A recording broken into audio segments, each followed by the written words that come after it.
For Creamer Media's Polity, I'm Sashnee Moodley. Researcher and analyst Professor Raymond Suttner joins me to discuss From Rogues to Ethical Leaders. Welcome, Professor. Thank you. In your discussion, you speak of ethical leaders being trusted. To what extent is this purely a question of abiding by regulations and laws? And to what extent can we call it ethical? Yes, when I was writing about ethical leadership, I was focusing on people caring about others, not wanting to harm people, not wanting to hurt people. Now, a lot of deviations from regulations may well have a neutral quality. For example, when you conform to the Public Finance Management Act, you have to do things in a particular way. Now, because you haven't done it in a particular way, it could cause harm to someone. But essentially, it's the character of the violation may not be to enrich yourself.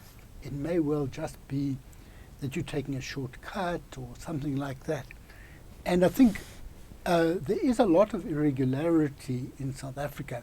I mean, technically, people can commit acts that are very close to being fraud purely because they don't know how bookkeeping operates. I myself don't understand how balance sheet works properly. One side's the debit side, one side's the credit side, but not 100% sure how they work, how it works. And it's possible that some people who are made treasurers of or charged with certain functions where they're supposed to do it in a particular way, act irregularly.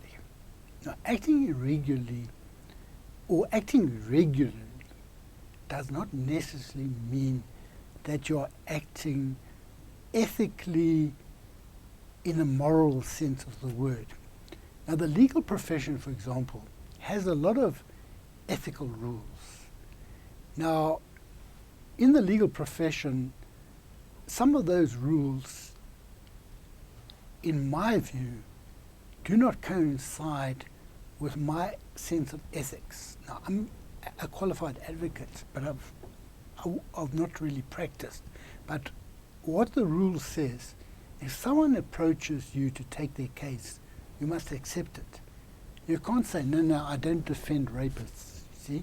Because the story, the ethics of the profession say it's not for you as an advocate to decide, it's for the court to decide.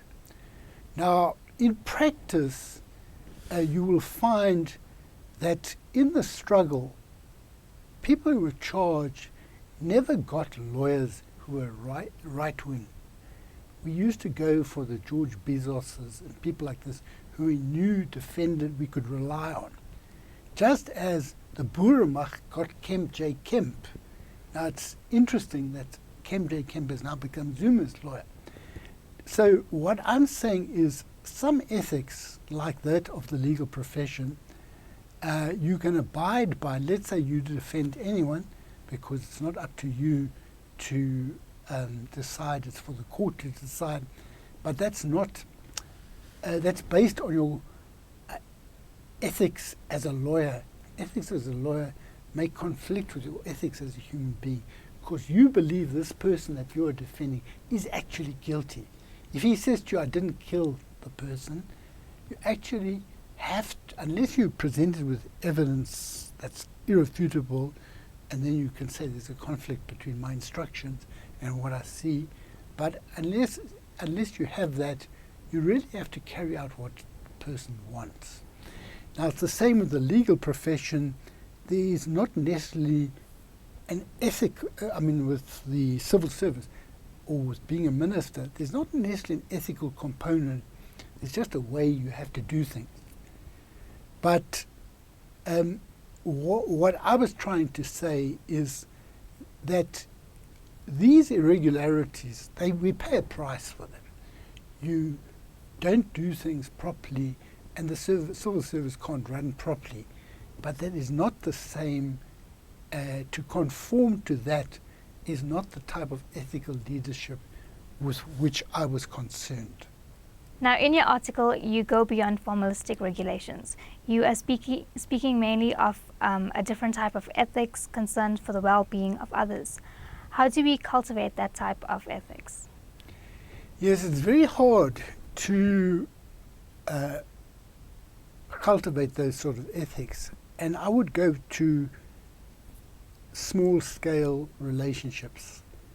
You have a child. You care for the child. You don't want the child to be hurt. You help the child across the road. You see that the child gets enough food and all of that.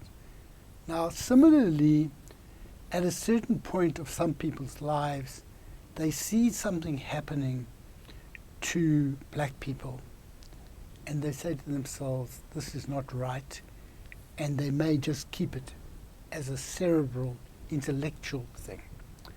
But some people decide that they must act in order to remedy this. Now that step between understanding and acting, that step is not made by everyone. Now some priests in the Catholic Church take a step like that when they take a vow of celibacy and a vow of poverty. So I'm not quite sure how to explain why some people take that step, why others don't. But the fact of the matter is that in South Africa, very, very many people did take that step and decide to link their future up with that of bettering the lives of the poor. And the problem of the present is that some of those who devoted their lives, who were tortured, who made a lot of sacrifices, have now turned their back on the poor. Again, this is similar to an interpersonal relationship.